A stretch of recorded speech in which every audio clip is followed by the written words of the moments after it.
बहुत समय पहले की बात है। किशनगढ़ नाम का एक सुंदर गांव था।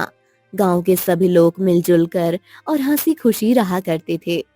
आज गांव में चारों ओर उत्सव का माहौल था, क्योंकि गांव में रहने वाले विजय की शादी थी।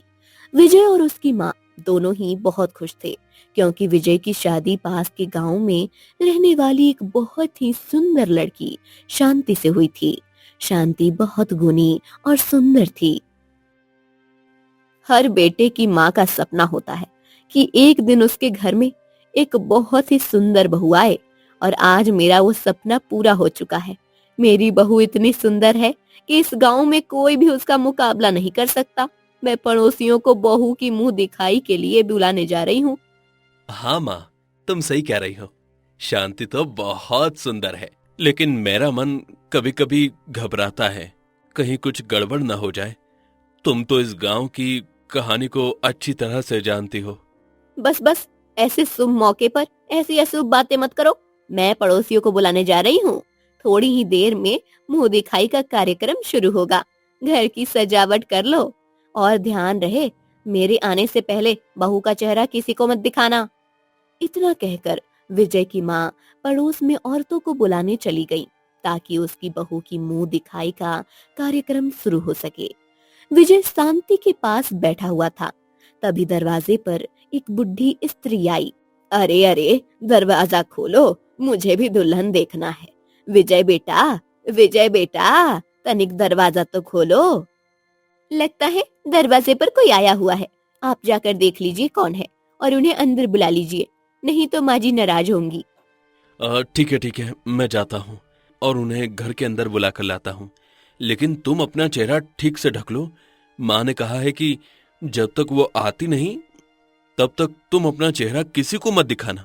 विजय दरवाजा खोलता है और बुढ़ी स्त्री को अंदर बुला लेता है। माफ करना, लेकिन मैंने तुम्हें पहचाना नहीं। क्या तुम इसी गांव में रहती हो? मैंने तुम्हें आज से पहले कभी नहीं देखा। अरे पागल, मैं तुम्हारी माँ की मौसी हूँ। दूर गांव में रहती हूँ। बचपन में मैंने तुम्हें बहुत खिलाया है, और आज जब सुना कि तुम्हारी शादी हो रही है, तो मैं खुद को रोक नहीं पाई और तुम्हारे घर चली आई। तुम मेरा स्वागत नहीं करोगे तो तुम्हारी माँ बहुत नाराज होगी। जाओ, मेरे लिए पानी लेकर आओ। हाँ हाँ हाँ मौसी जी, आप आराम से बैठिए, मैं आपके लिए पानी लेकर आता हूँ और साथ में कुछ खाने को भी लेकर आता हूँ। विजय वहां से चला जाता है। वह बुढ़ी स्त्री काफी देर तक शांति को घूरती रहती है। वह शांति से अपना घूंघट उठाने को कहती है, लेकिन शांति तैयार नहीं होती है। अरे, ये दुल्हन तो बहुत चालाक बनती है। लगता है इसे सबक सिखाना पड़ेगा। मेरी बात नहीं मानेगी तो इस पर ऐसा जादू करूंगी कि ये खुद को नहीं पहचान पाएगी। इससे मेरी ताकत का अंदाजा नहीं है। ठीक है दुल्हन, अब तो मुझे अपना चेहरा नहीं दिखाकर मेरा अपमान कर रही हो, तो मैं चली जाती हूँ। भला मुझ बुढ़िया के यहाँ रुकने का क्या फायदा। नहीं नहीं, आप नाराज मत होइए। मैं अभी आपको अपना चेहरा दिखाती हूँ। शांति अपना घूंघट उठाती है और अपना मुंह उस बुढ़ी स्त्री को दिखाती है। बुढ़ी स्त्री शांति के ऊपर जादू कर देती है। शांति बेहोश होकर गिर जाती है और बुढ़ी स्त्री वहां से गायब हो जाती है। थोड़ी देर बाद शांति को होश आता है। इतने में विजय की माँ बहुत सारी औरतों के साथ आती है। सभी शांति के आसपास बैठ जाते हैं। शांति का चेहरा पूरी तरह से ढका होता है। अरे विजय की माँ, तुम तो पूरे गांव में अपनी बहू की सुंदरता की बातें सबसे बताते हुए आ रही हो। अब जरा अपनी बहू का चेहरा तो दिखाओ। हम तो कब से इंतजार कर रहे हैं। अब हमसे और इंतजार नहीं होगा। जल्दी से बहू का चेहरा दिखाओ। विजय की माँ जैसे ही अपनी बहू शांति का घूंघट उठाती है, वैसे ही सब चौंक जाते हैं और सारी औरतें चिल्लाने लगती हैं। अरे अरे, ये क्या, तुम्हारी बहू तो, मेरी तो हंसी नहीं रुक रही है। तुम्हारी बहू को देखकर ये नमूना कहाँ से उठाकर लाई हो? विजय की माँ, क्या हुआ? तुमने तो पूरे गांव को सर पर उठा रखा था कि तुम्हारी बहू ऐसी है वैसी है, और अब देखो तुम्हारी बहू के सिर पर बाल ही नहीं है। कैसी गंजी बहू लेकर आई हो। शांति का चेहरा देखकर विजय और उसकी माँ दोनों के होश उड़ जाते हैं। आखिर वही हुआ जिसका डर था। दरअसल गांव में जब भी कोई नई बहू आती थी, कुछ दिनों में उसके सिर के बाल गायब हो जाते थे और वो गंजी दुल्हन बन जाती थी। ऐसा कैसे हो सकता है? हम तो बहू को देखभाल कर लाए थे। जरूर इसके बाप ने हमारे साथ धोखा किया है। बहू, तुम गंजी थी, ये बात तुमने हमसे कैसे छुपाई? तुमने और तुम्हारे बाप ने हमारे बेटे को धोखा दिया। अब तुम यहाँ नहीं रह सकती, तुम्हें वापस जाना होगा। माँ जी, आप कैसी बातें कर रही हैं? आपने तो मुझे देखा था, मुझसे मिली थी और मुझसे बात भी की थी। मैं तो इतनी सुंदर थी, पर पता नहीं कैसे मेरे बाल गायब हो गए। मुझे खुद नहीं पता, मेरे साथ ऐसा मत कीजिए। हाँ माँ जी, मुझे घर से मत निकालिए। शांति और विजय की माँ की बातें सुनकर गांव की सारी औरतें अपने घर वापस चली जाती हैं। उधर विजय की माँ शांति को घर से निकालने का पूरा मन बना लेती है, लेकिन तभी विजय अपनी माँ को रोक लेता है। माँ, माँ, इसमें शांति की कोई गलती नहीं है। तुम इसे इसके घर वापस नहीं भेज सकती, क्योंकि जब ये हमारे घर आई थी तब ये बिल्कुल ठीक थी। और वैसे भी दोष इसका नहीं है। शांति कोई पहली दुल्हन नहीं है जो इस तरह गंजी हो गई है। कमी हमारे गांव में है। हम अपनी कमी को दूसरे के सिर पर नहीं डाल सकते माँ। वाह रे बेटा, शादी होते ही तू बदल गया। अरे कौन रहेगा इस गंजी औरत के साथ? इतनी बदसूरत, इसके सिर पर एक भी बाल नहीं है।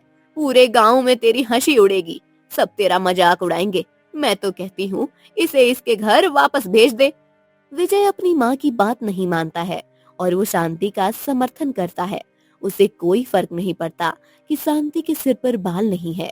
वह शांति से बहुत प्यार से बात करता है और उसके साथ खुशी खुशी अपना जीवन बिताता है।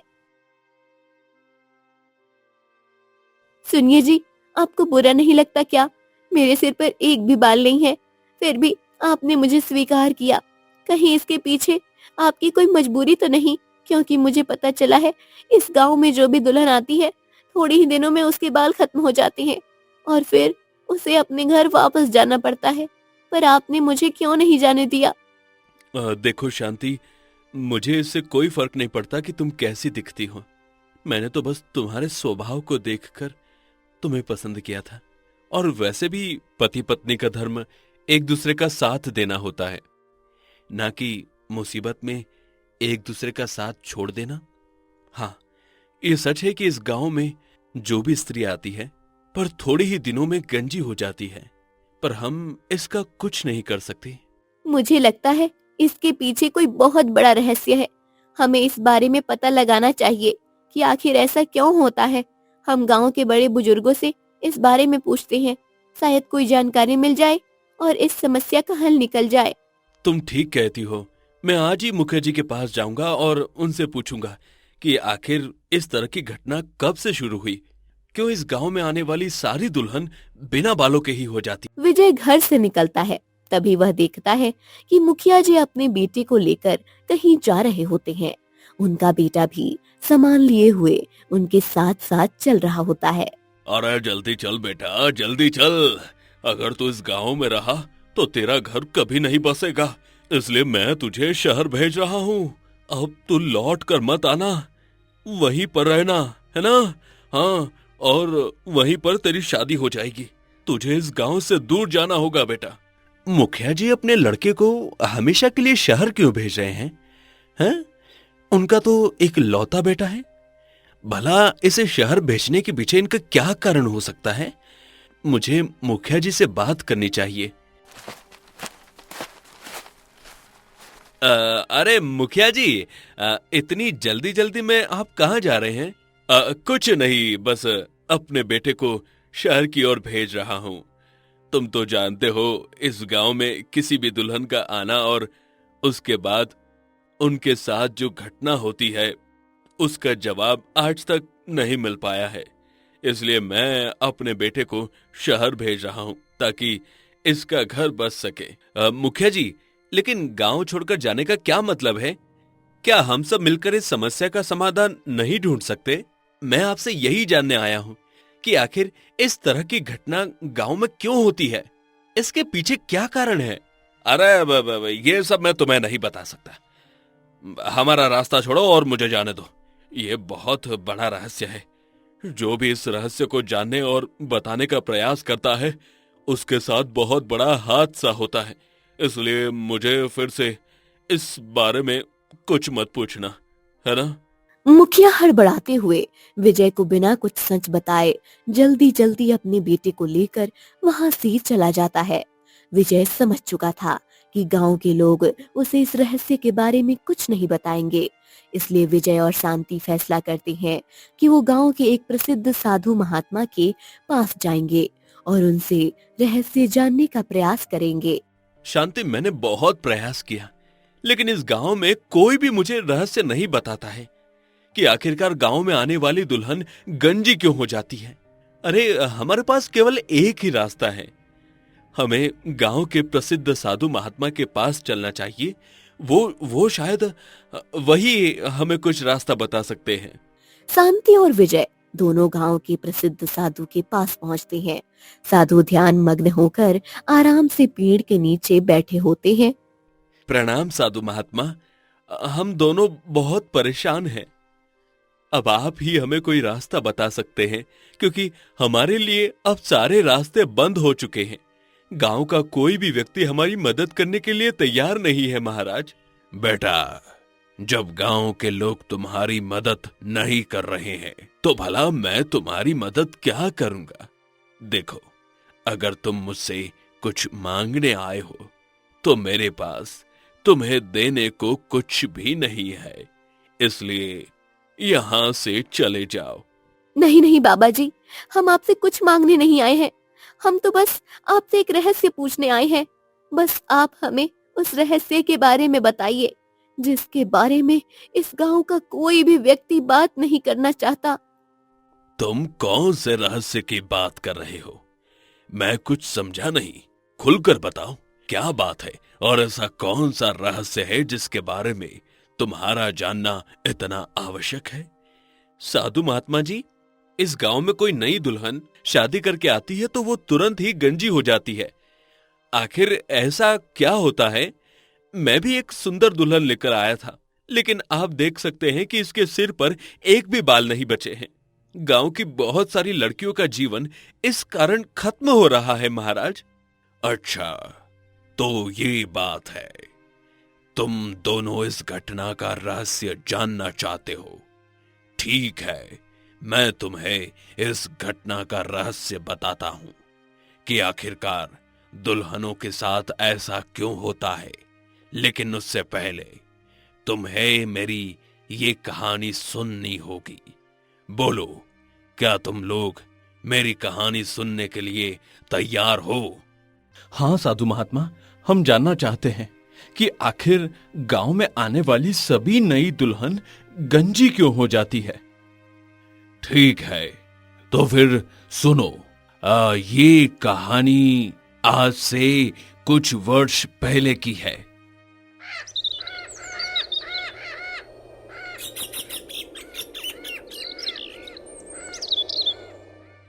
चारों तरफ खुशियों का माहौल था। समय था रूपा की विदाई का। बेटी की शादी हर माता पिता का सपना होती है, लेकिन इस सपने के पीछे हरिलाल का दुख साफ दिखाई दे रहा था। हरिलाल अपनी बेटी की शादी पर खुश था, लेकिन रूपा की विदाई कहीं ना कहीं उसे परेशान कर रही थी। जा बेटी जा, आज मैंने अपनी जिम्मेदारी पूरी कर दी है। हमेशा खुश रहना और ससुराल वालों को खुश रखने का प्रयास करना। कभी उन्हें शिकायत का मौका मत देना और अपनी सास को माँ का दर्जा देना। मैं तो चाह रही हूँ, पर अब तुम्हारा ध्यान कौन रखेगा बापू? माँ होती तो मुझे चिंता करने की जरूरत नहीं। तुम अपना ध्यान रखना बापू। तुमने मुझे बिना माँ के पाला, मेरा बहुत ध्यान रखा, और आज जब तुम्हें मेरी जरूरत होगी तो मैं तुम्हारे साथ नहीं होंगी। अरे बेटी, आज से मैं तुम्हारी माँ हूँ।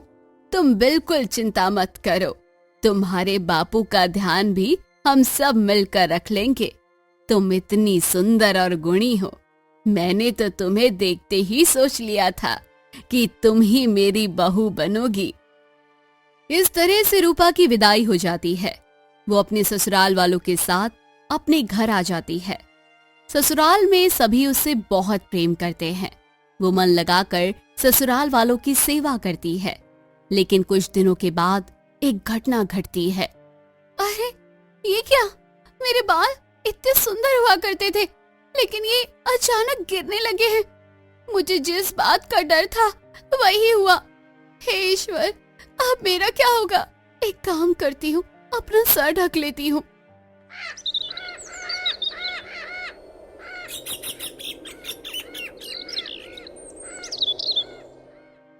धीरे धीरे रूपा के सिर के सारे बाल गिरने लगे और वो बिल्कुल गंजी हो गई। शुरुआत में उसने सर ढककर कुछ दिनों तक लोगों से अपनी बीमारी छुपाई, लेकिन आखिरकार एक दिन उसकी सास और उसके पति को उसकी बीमारी दिखाई दे गई।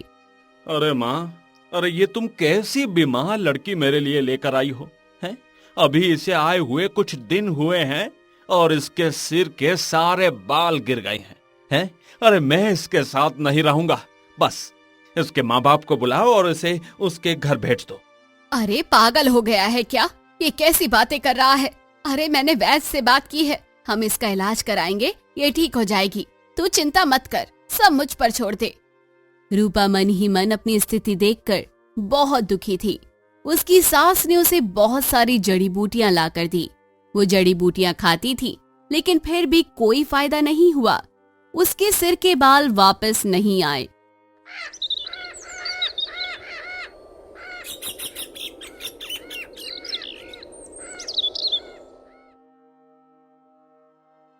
सुनिए जी, अगर मेरे सर के बाल नहीं हैं, तो इस पे मेरा क्या दोष है? दरअसल ये एक आनुवांशिक बीमारी है। मेरी माँ के साथ भी ऐसा हुआ था, इसलिए इस पर हमारा कोई जोर नहीं है। तुमने मुझे इतना बड़ा झूठ बोला? तुम्हारी माँ को बीमारी थी और वो अब बीमारी तुम्हें लग गई है। अरे तुमने मुझे और मेरे परिवार को धोखा दिया है। निकल जा, निकल जा, तू यहाँ से निकल। रूपा का पति उसको घर से निकालने के लिए तैयार था, लेकिन उसकी सास उसे रोक लेती है। उसकी सास रूपा को एक तांत्रिक के पास लेकर जाती है। जल्दी चल बहू, मैंने एक तांत्रिक के बारे में सुना है। वो ऐसे मंत्र पढ़ेगा कि तेरे सारे बाल वापस आ जाएंगे। तू बिल्कुल चिंता मत कर, मैं हूं ना तेरे साथ। रूपा की सास उसे एक तांत्रिक के पास लेकर जाती है। तांत्रिक के खंडर के पास रहता है। वो काफी भयानक और डरावनी जगह होती है। तांत्रिक जोर जोर से मंत्र पढ़ रहा होता है और चिल्ला रहा होता है। रूपा उसे देखते ही डर जाती है। नहीं नहीं माँ जी, ये तांत्रिक मुझे मार देगा। मुझे इसके पास लेकर मत जाओ, ये तो अंधविश्वास है। मैं इस तांत्रिक के पास नहीं जाऊंगी। मुझे ठीक नहीं होना है, मुझे छोड़ दो, मुझे छोड़ दो।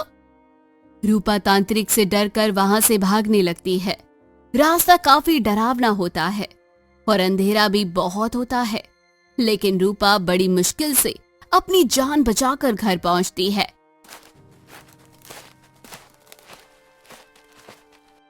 देखो बाबा, ये लड़की तो भाग गई। अब मैं क्या करूं? अगर इसके सिर के बाल वापस नहीं आए और गांव में किसी को पता चल गया कि मेरी बहू ऐसी है, तो मेरी तो बहुत बदनामी होगी। आप ही कुछ करो। इसके ऊपर काली चुड़ैल का साया है। इसे उतारने का एक ही रास्ता है।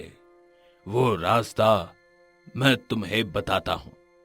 अगर तुमने ये कर लिया तो देखना, तुम्हारी बहू पहले की तरह सुंदर हो जाएगी। तांत्रिक रूपा की सास को एक उपाय बताता है। उस उपाय को सुनकर उसकी सास बहुत खुश होती है। वो अपने बेटे से जाकर बात करती है।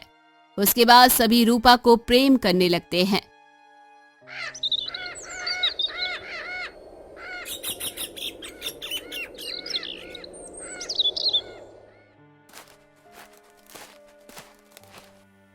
मुझे माफ कर दो, मैंने तुम्हारे साथ बहुत गलत किया।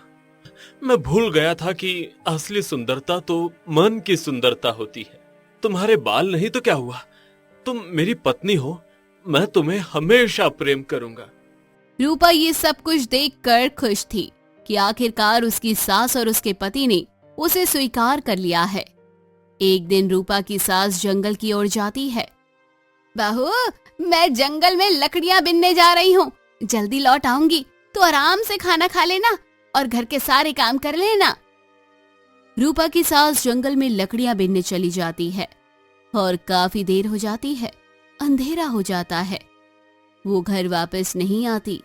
उसके बाद रूपा काफी परेशान हो जाती है। शाम को रूपा का पति घर वापस आता है तो वो उसे सास को ढूंढने के लिए भेजती है। पहले माँ जी का कुछ पता नहीं चल रहा था और अब आधी रात होने को आई है, ये भी घर नहीं आए। मेरे परिवार पर किसी मुसीबत का साया तो नहीं? मुझे खुद उन दोनों को ढूंढने के लिए जाना चाहिए। अपने परिवार को मुसीबत में मैं नहीं छोड़ सकती। रूपा अंधेरे में जंगल की ओर अपने परिवार को ढूंढने के लिए निकल पड़ती है। तभी रूपा को उसकी सास की चूड़ियां दिखाई देती है। ये तो माँ जी की चूड़ियां हैं। लगता है माँ जी यहीं कहीं आसपास में है। माँ जी, माँ जी, आप कहाँ हैं? माँ जी, मैं आपको ढूंढने के लिए आई हूँ। माँ जी, माँ जी। इतने में रूपा की सास और उसका पति दोनों बाहर आते हैं। रूपा का पति उसका हाथ पकड़ लेता है और उसके साथ उसके ऊपर तेल डाल देता है।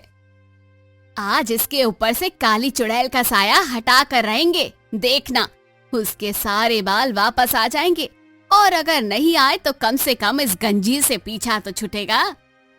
जल्दी करो माँ, कहीं ये शोर करके गांव वालों को बुला न दे। आज हम इससे अपना पीछा छुड़ा कर रहेंगे। गंजी कहीं की बदसूरत, आज मैं तुझे जीवित नहीं छोड़ूंगा। आप दोनों क्या कर रहे हैं मेरे साथ?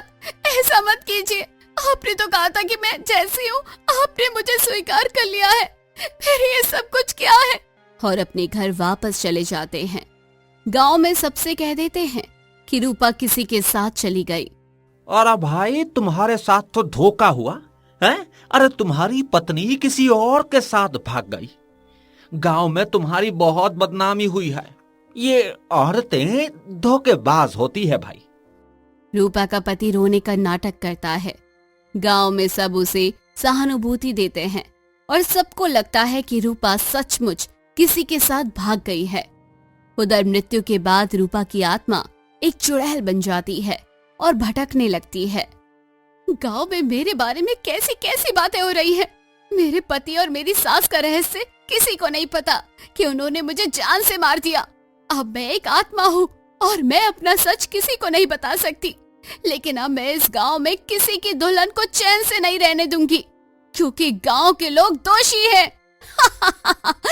मेरे साथ जो हुआ सबके साथ होना चाहिए, तभी मेरी आत्मा को शांति मिलेगी। शांति बेटा, तब से रूपा की आत्मा इस गांव में भटकती रहती है और जब भी कोई नई दुल्हन आती है, रूपा उससे बदला लेने के लिए उसके सिर के बाल गायब कर देती है।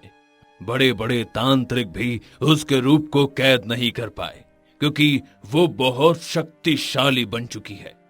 साधु महात्मा, क्या सचमुच रूप इतनी शक्तिशाली है कि हम उसका सामना नहीं कर सकते और उसे गलत करने से रोक नहीं सकते? हमें कोई उपाय बताइए साधु महात्मा, ताकि हमारे आने वाली पीढ़ी को रूपा के कारण समस्या का सामना न करना पड़े। साधु विजय और शांति को उपाय बताते हैं। उपाय सुनकर पहले तो उन दोनों को बहुत डर लगता है। नहीं साधु महात्मा, हम ऐसा नहीं कर सकते। अगर उसने हमें नुकसान पहुंचा दिया तो क्या होगा? आत्माओं से भिड़ना कोई आसान बात नहीं है। देखो जी, इस तरह की बातें मत करो। हमें हौसला रखना चाहिए और साधु महात्मा ने जैसा कहा है वैसा करना चाहिए।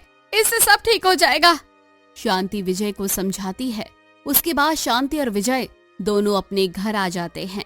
शाम होती है, चारों तरफ घना अंधेरा होता है।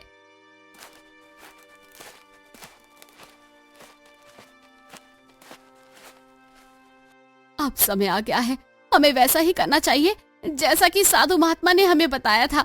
अगर आज हमने ये कदम नहीं उठाया तो वर्षों तक इस गांव की नई दुल्हन को कष्ट झेलना होगा। ऐसा मत करो, इसमें तुम्हारी जान भी जा सकती है। हम साधारण लोग हैं, हमें इन मामलों में पड़ने की कोई जरूरत नहीं है। शांति विजय की बात नहीं मानती है। आखिरकार वो दोनों रात के अंधेरे में घर से निकलते हैं और खंडर के पास पहुंचते हैं। आप यहीं रुको, यहाँ से सब कुछ देखो, मुझे सब जरूरत होगी तब मैं आपको बुला लूंगी। आप मेरी चिंता मत करो, मुझ पर भरोसा करो। विजय पेड़ के पास छिपकर सब कुछ देखने लगता है। शांति खंडर के पास जाकर बैठ जाती है और जोर जोर से रोने लगती है। हे ईश्वर, तुमने मुझे इतनी बड़ी सजा क्यों दी? मेरे सर के सारे बाल गायब हो गए। मेरी सास और मेरे पति मुझे जिंदा नहीं छोड़ेंगे। मैं कहाँ जाऊंगी, क्या करूंगी? मैं इतनी बदसूरत हूँ, अब मेरा साथ देने वाला कोई नहीं है। मुझे तो लगता है मुझे नदी में कूदकर अपनी जान दे देनी चाहिए। चुड़ैल खंडर के अंदर छिपी होती है। लगता है कोई नया शिकार आया है। हाँ, या फिर कोई नई दुल्हन चल कर आई है। देखना चाहिए कि भला इतनी रात में कौन आया है जो यहाँ पर शोर मचा रहा है।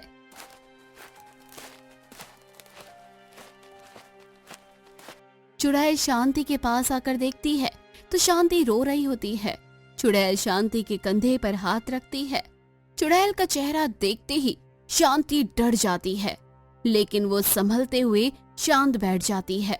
वो समझ जाती है कि चुड़ैल बाहर आ गई है।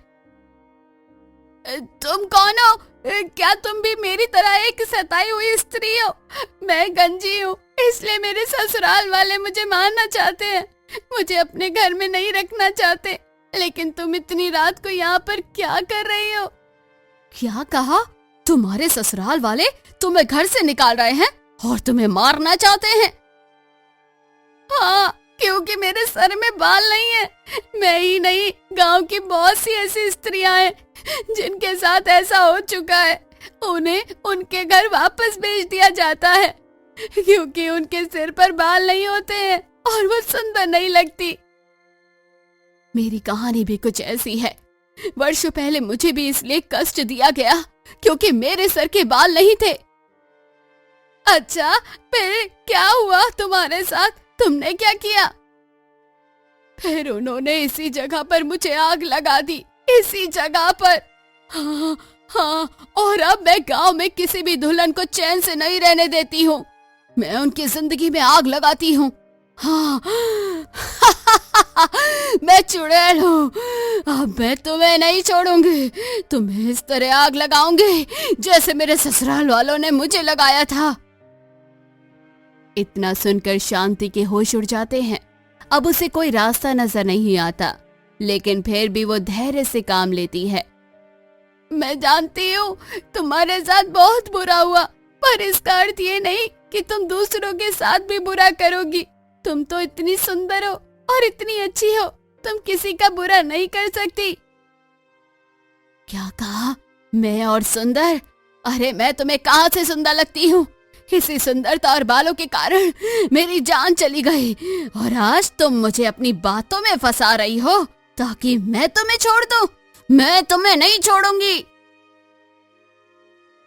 नहीं, तुम अच्छी हो, तुम बहुत अच्छी हो। तुमने कभी किसी की जान नहीं ली है। तुमने बस उन स्त्री को सच्चे प्रेम का एहसास करवाया कि यदि उनकी सुंदरता चली जाए तो उनका परिवार उनके साथ नहीं रहता। मैं ठीक कह रही हूँ ना?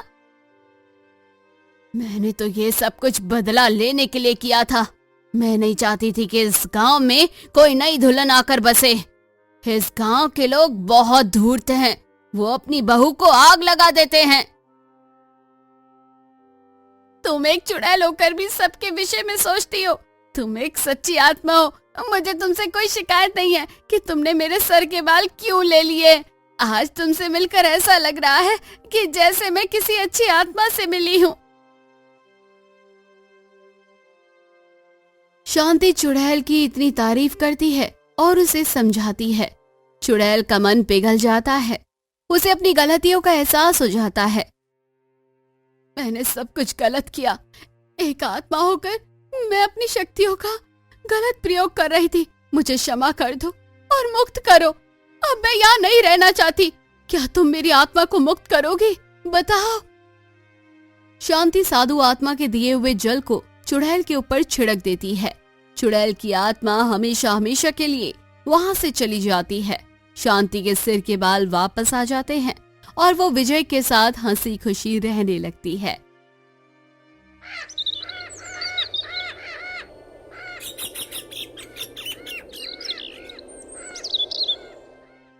इस कहानी का पार्ट 2 देखने के लिए हमारे चैनल को सब्सक्राइब करें, वीडियो को लाइक और कमेंट करें और बेल आइकन को जरूर दबाएं ताकि हमारी सभी वीडियो सबसे पहले आप तक पहुंचे।